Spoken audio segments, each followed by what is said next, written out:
The oil market is languishing below $60 a barrel.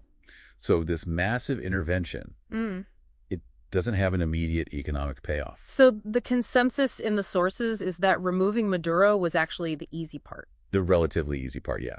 The hard part is everything that comes next. Foreign oil companies are going to need security, stability. And massive legislative reform before they'd even think about committing to rebuild that industry. Okay, so from massive force overseas, let's shift gears to technology at home.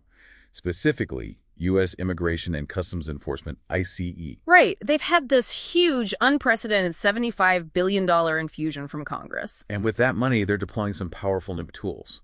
The one to watch is a mobile app called Mobile Fortify. It's facial recognition on a phone. An agent can just snap a photo of someone And instantly check their identity and immigration status. ICE says it makes arrests faster, leads to fewer wrongful detentions. But this is where the conflict really starts, on the privacy side. Oh, absolutely. Privacy advocates are warning that, this app can scan anyone on the street without consent. And we couldn't find a public privacy assessment for it. Which raises the next big question. Where is the data coming from? Well, sources familiar with the app say it taps into government criminal databases and public sources. Like social media. Right. But then you have a DHS spokeswoman who comes out and explicitly denies that. She said the app does not scrape social media. So you have a direct public contradiction about how this surveillance tool actually works. That lack of transparency is a running theme. It even pops up in these quick domestic stories. Yeah, let's touch on the Mississippi welfare scandal. The scale is just staggering.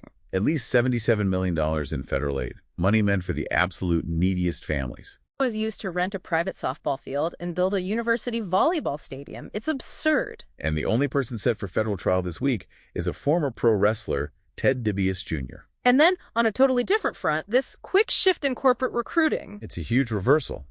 The whole post-pandemic idea that talent is everywhere. It's fading. The numbers are sharp.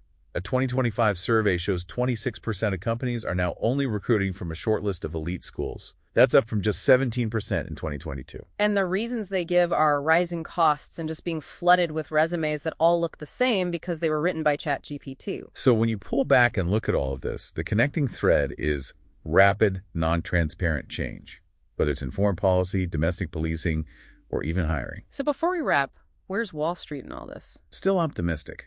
The prevailing wisdom is that the stock rally just continues into 2026. I mean, the S&P 500 is up 80% since 2023. Valuations are rich, too. About 22 times expected earnings when the average is closer to 19. So the market is betting on resilience. So, And that brings us to the final thought we want to leave you with. the U.S. economy has proven to be incredibly strong, despite tariffs and inflation. So what unexpected shock like the new instability in Venezuela or the quiet rollout of this surveillance tech could be the thing that finally alters Wall Street's course in 2026? Something for you to mull over. Thanks for diving deep with us.